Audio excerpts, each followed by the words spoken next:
Bismillahirrahmanirrahim. Assalamualaikum warahmatullahi wabarakatuh.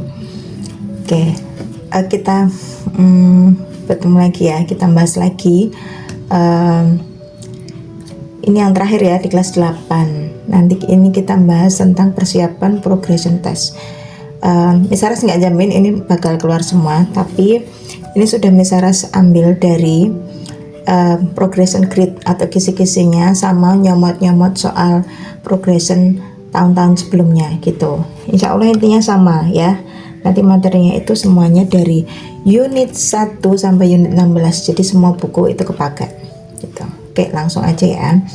Oke, for student it's try to simplify the expression y plus y plus y plus y. Draw a ring the best answer.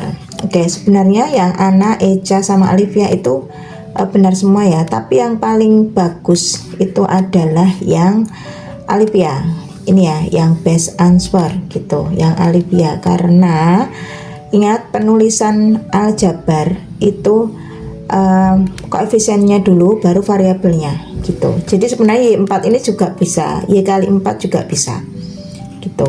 Oke, number 2. Here are 3 symbols, itu less than, equal to, and then more than.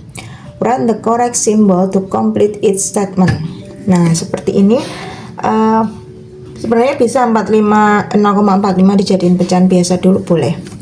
Tapi lebih praktis itu yang 8/15 itu dibuat desimal dulu ya. Caranya adalah dengan 8 dibagi 15. Oke. Di sini tinggal nambahin 0, di sini juga auto dapat 0 gitu.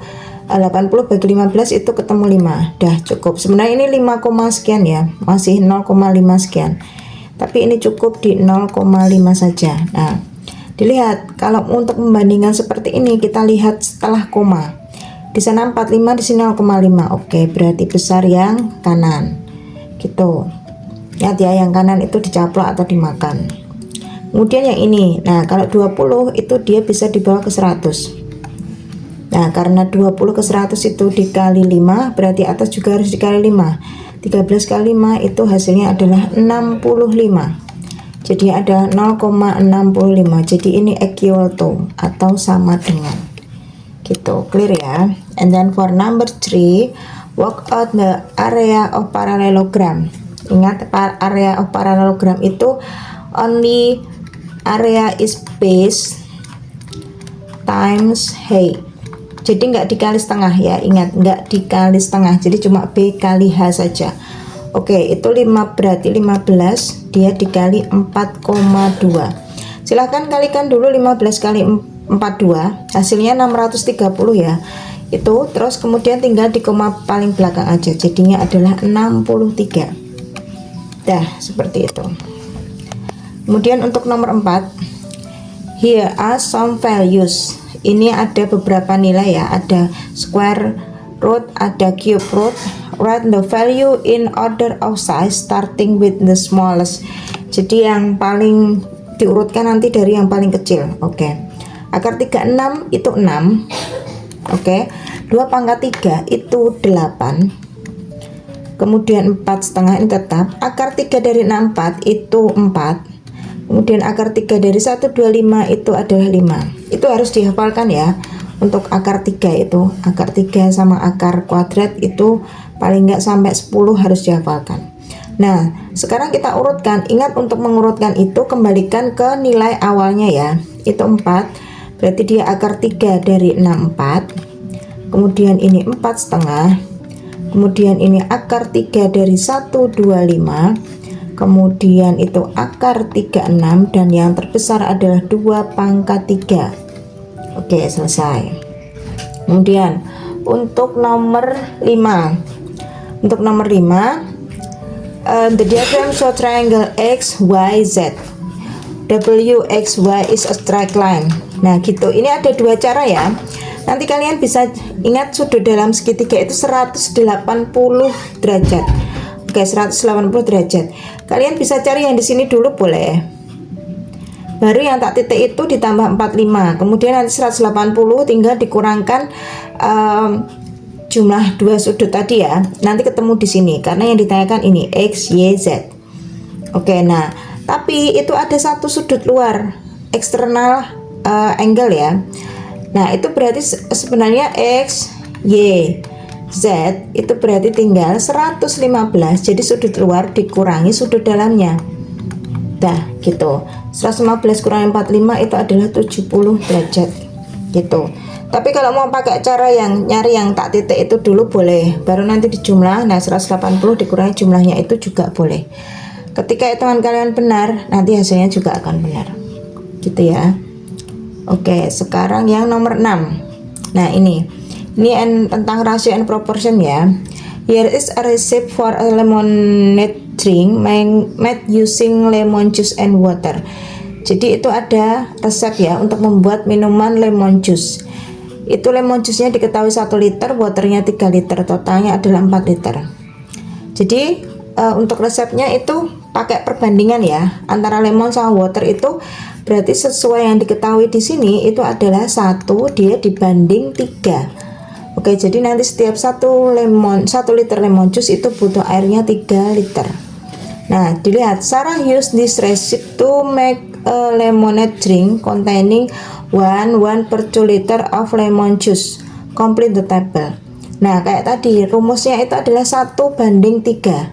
Ketika lemonnya 1, berarti airnya 3. Berarti kan auto dikali 3 ya nanti ya untuk waternya ya. Di sini 1,5 untuk lemonnya, berarti untuk waternya nanti tinggal dikali 3. 1,5 itu dikali 3, hasilnya adalah 4,5. Nah terus totalnya 1,5 tambah 4,5, jawabannya adalah 6. 6 liter. Oke, and then for number 7, the diagram shows a rectangle. All sides are measured in centimeter. Nah, ini yang ditanyakan adalah write an expression in terms of A and B for the area of rectangle. Jadi masih dalam bentuk expression ya nanti ya untuk luasnya. Jadi luasnya itu areanya itu kan length time width, panjang kali lebar ya. Berarti tinggal 4A dia kali 1/3 B. Oke, berarti ini 4/3 AB. Udah cukup seperti itu. Jadi masih dalam bentuk expression ya, belum angka. Berarti jawabannya adalah 4/3 AB cm square gitu. Nah nomor 8 ini pasti ada di setiap progression ya, untuk menggambar grafik. Nah sebelum kita menggambar grafik, kita lengkapi dulu tabelnya. Oke, itu diketahui fungsinya itu y is 3x minus 1. Oke, itu sudah ada contohnya 1 titik di situ. Sekarang kita mau melengkapi titik yang lain. Ketika x-nya 0, berarti untuk y sama dengan 3x min 1. Ketika x-nya 0, dimasukkan ke situ. Berarti 3 kali 0 0. 0 min 1. Oke, di sini jawabannya min 1. Kemudian kalau untuk x-nya 2, berarti tinggal 3 kali 2 6. 6 min 1. Berarti jawabannya adalah 5. Kita punya 3 pasang titik ya. Min 2, min 7, 0, min 1 sama 2,5. Sekarang titik-titik itu kita gambar di garis. Oke, dilihat ya di sini. Tadi 2, min 7 digambar di sini. Ingat bahwa penggaris ya. 2, min 7, 0, min 1 sama 2,5. Jika garis kalian benar, titik-titiknya yang dari tabel itu benar, nanti akan membentuk pola dan itu akan menjadi sebuah garis lurus. Oke ya, pakai penggaris. Ini misalnya ada penggaris. Oke, nah seperti itu. Gitu ya. Nanti gambarnya seperti itu. Nah, untuk nomor 9, nanti pakai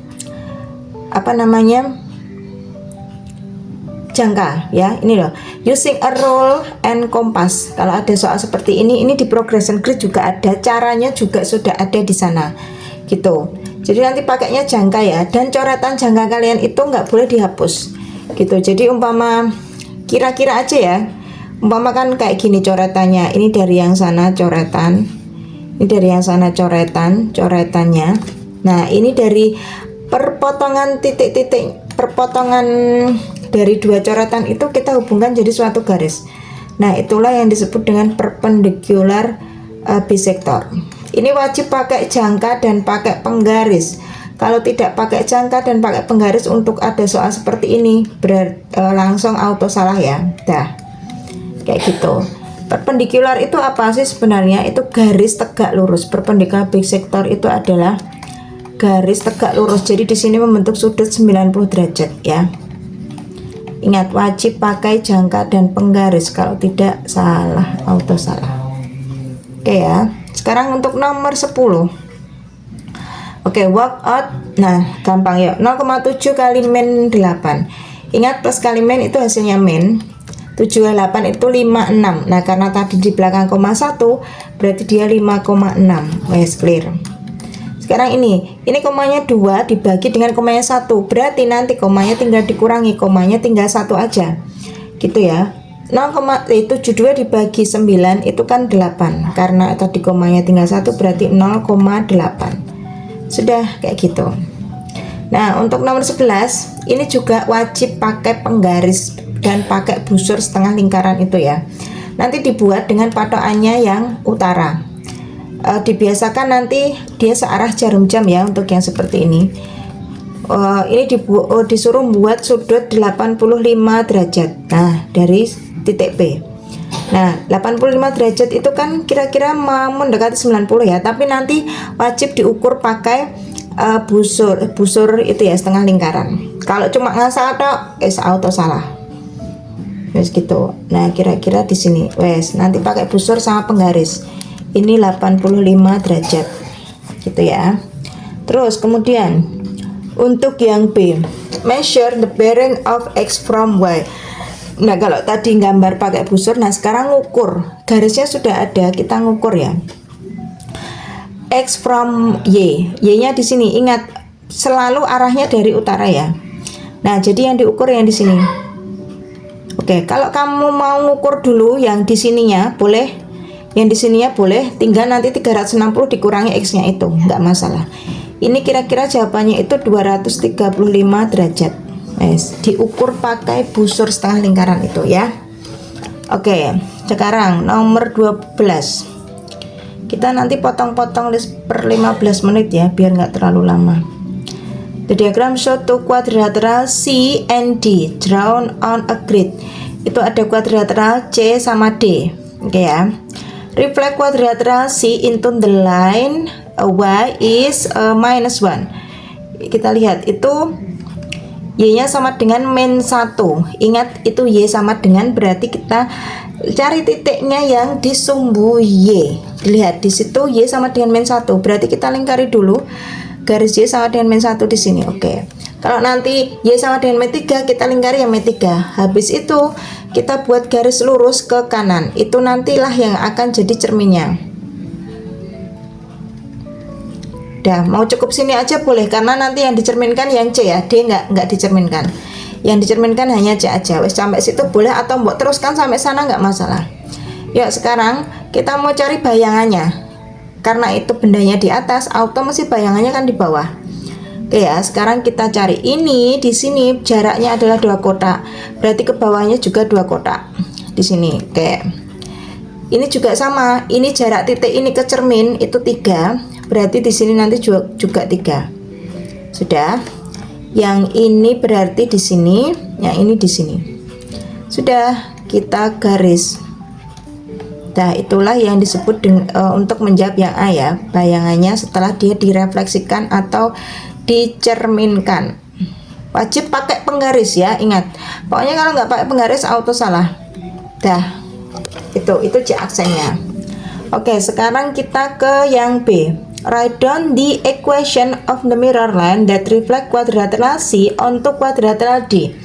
Kalau tadi disuruh mencari bayangannya, nah sekarang ini C onto quadrilateral D. Jadi C itu ketika dia dicerminkan terhadap D, cerminnya yang mana? Itu disuruh cari write down the equation of the mirror line.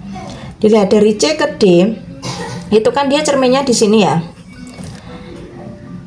Cerminnya di sini, dilihat cerminnya di sini. Nah kan, tengah-tengahnya antara C sama D. Nah, dilihat dia di angka berapa itu? Oh, ternyata dia di angka 8. Kita lingkari 8. Nah, 8 itu ada di sumbu apa? Oh, 8 itu ada di sumbu X. Ya udah, berarti persamaannya itu adalah X sama dengan 8. Gitu. Kayak itu tadi. Lah ini min 1. Lah min 1 di sumbu apa? Di sumbu Y. Oh, berarti ini Y sama dengan min 1. Gitu. Itulah yang disebut dengan persamaan cerminnya ya.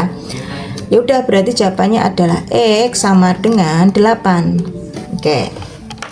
Terakhir untuk part ini ya. Anissa enlarge quadrilateral sheet by scale factor 3. Enlarge itu berarti dia diperbesar 3 kalinya. Jadi umpama awalnya 2 kotak, itu berarti 2 kali 3 jadi 6 kotak. Umpama 5 kotak ya berarti 3 kalinya 15 kotak gitu. Karena digambar di sana nanti kan besar banget ya, nggak cukup. Nah, itu ada senternya, center atau pusatnya itu 2,2. Without drawing her enlargement, tanpa menggambar perbesarannya itu ya, write down the coordinate of the invariant point. Invariant point itu adalah titik tetap ya, yang nggak geser-geser dan tidak berubah.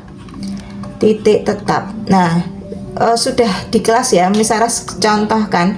Ini kalau Miss Saras punya lingkaran itu kan mesti ada titik pusat di tengah ya.